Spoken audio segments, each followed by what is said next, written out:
Yes. What is అంటే మీ ఏజ్లో love వేరు, మీ మమ్మీ వాళ్ళు చేస్తున్న లవ్ వేరు, ఇప్పుడు లవ్ వేరు, చాలా డిఫరెన్స్ ఉంది. ఏమైనా స్టేజెస్ ఏమైనా చెప్తారా? మనం చూస్తున్నాం కదా తెల్లారి మనం న్యూస్ లో కూడా ఎన్ని చూస్తున్నాం. అవును. 1 day 2 days తర్వాత ఈవెన్ ఒకవేళ పెళ్లి అయినా కూడా చంపుకోవడాలు ఇవన్నీ ఎన్ని చూస్తున్నాం. అంటే ఇవన్నీ నిజమైన ప్రేమలు కాదు. అవును. Only attractions. 1 day 2 days ప్రేమలే.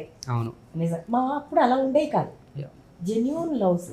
అంటే ఇక ఒక మనిషిని మనం ఇష్టపడ్డాము అంటే అది చనిపోయేంత వరకు వాళ్ళే అన్నంత ఇదిగా ఉండేవాళ్ళు. అప్పటి ప్రేమలు వేరు.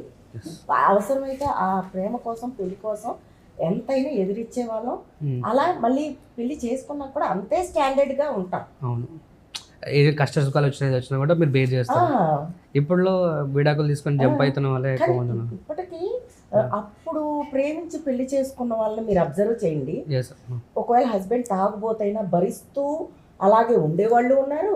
ఒకవేళ అమ్మాయి వల్ల ఏదైనా ఇబ్బందులు ఉన్నా కూడా అలా భరిస్తూ ఉండేవాళ్ళు. ఫ్యామిలీస్ పిల్లల కోసం లీడ్ చేసుకుంటూ రన్ చేసేవాళ్ళు ఉన్నారు.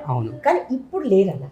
ఇప్పుడు ప్రేమలు అవి అయితే 1 day, 2nd day అదేంటి నువ్వు నాకు చెప్తున్నావు పని, నాకు ఎదురు చెప్తావేంటి అని 2వ రోజే అయితే సరే నీకు నాకు సెట్ అవ్వదు అనేది ఎక్కువ చూస్తున్నాం. ఇప్పుడు సెట్ అవ్వని వెళ్ళిపోతే కొంతవరకు బెటరేనండి. వాళ్ళు అక్కడితో ఆడుకోకుండా చంపుకోవడానికి ఎన్ని చూస్తున్నాం. భార్య ముక్కలుగా ఈ రోజు మార్నింగే నేను విన్నది ఏంటంటే ఆడపిల్లలు పెళ్లిళ్ళు చేసుకోవడానికి ఇష్టపడరు. అంటే ఆడపిల్లలు మగపిల్లలు కూడా అదే చెప్పబోతున్నాను. ఇద్దరు అసలు వద్దురా బాబు, ఎందుకు వచ్చింది, ఉన్నన్నాళ్ళు ఇలా బతికితే చాలు, పెళ్ళి అనేది మాత్రం వద్దు అని. ఎందుకంటే మార్నింగ్ ఒక మ్యారేజ్ సంబంధం గురించి ఒక ఆవిడ మా అమ్మాయి పెళ్లి చేసుకోని అంటుంది శిరీష్ గారు, ఏం చేయాలో తెలియట్లేదు, ఇలాగే ఉండిపోతాను, అమ్మ పెళ్ళి అంటే భయం వేస్తుంది అంటుంది అని నాకు ఒక ఆవిడ తోటి ఆర్టిస్ట్ అన్నమాట. అప్పుడు అనిపిస్తుంది ఇలా అయిపోయింది, పెళ్ళి చేసుకోవాలన్నా కూడా ప్రతి ఒక్కళ్ళు భయపడే పరిస్థితి ఇప్పుడు జనరేషన్.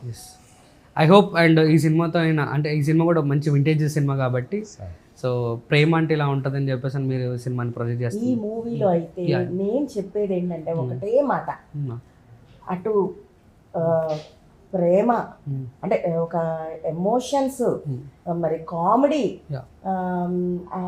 అది నేను చెప్పలేను, అన్నీ కలగలిపిన మూవీ అండి ఇది. ప్రతి ఒక్కళ్ళు థియేటర్కి వెళ్ళి చూడదగ్గ మూవీ, చూడాలి కూడా. ఎందుకు చూడాలంటే పిల్లలకు అనిపిస్తుంది, ఆహా ఇది లైఫ్ అంటే ఇలా ఉండాలి, పేరెంట్స్కి ఎంత వాల్యూ ఇవ్వాలని పిల్లలకు అనిపిస్తుంది, పెద్దవాళ్ళకి అనిపిస్తుంది పిల్లల గురించి ఏ డెసిషన్స్ తీసుకుని. ఇట్లా ప్రతి ఒక్కరికి కూడా ఒక ఈ మూవీలో ఒక మంచి మోటివేషన్ మూవీ. అంటే తెలుస్తుంది ఎలా ఉండాలి, ఏంటి అసలు లైఫ్ అంటే ఏంటి, ఒక చిన్న నిర్ణయం వల్ల ఎన్ని జరిగిపోతాయి అనేది ఈ మూవీ అండి. ప్రతి ఒక్కళ్ళు చూడదగ్గ మూవీ. పిల్లల్ని తీసుకొని ఫ్యామిలీతో వెళ్ళాలి. ఎస్, ఐ హోప్ అండ్ తప్పకుండా సినిమా హిట్ అవ్వాలి. April 17th సినిమా రిలీజ్ అవుతుంది. అందరు కూడా బుక్ మై షోలో అన్నింటిలో టికెట్లు బుక్ చేసుకోండి. వెళ్ళండి నియరెస్ట్ బై థియేటర్స్కి. బికాస్ ఎందుకంటే గుడ్ ఫిలిం అండ్ ఒక ఛాన్స్ ఇచ్చి చూడండి, మంచి సక్సెస్ అవుతుంది. Tata, see you, bye bye. Thank you.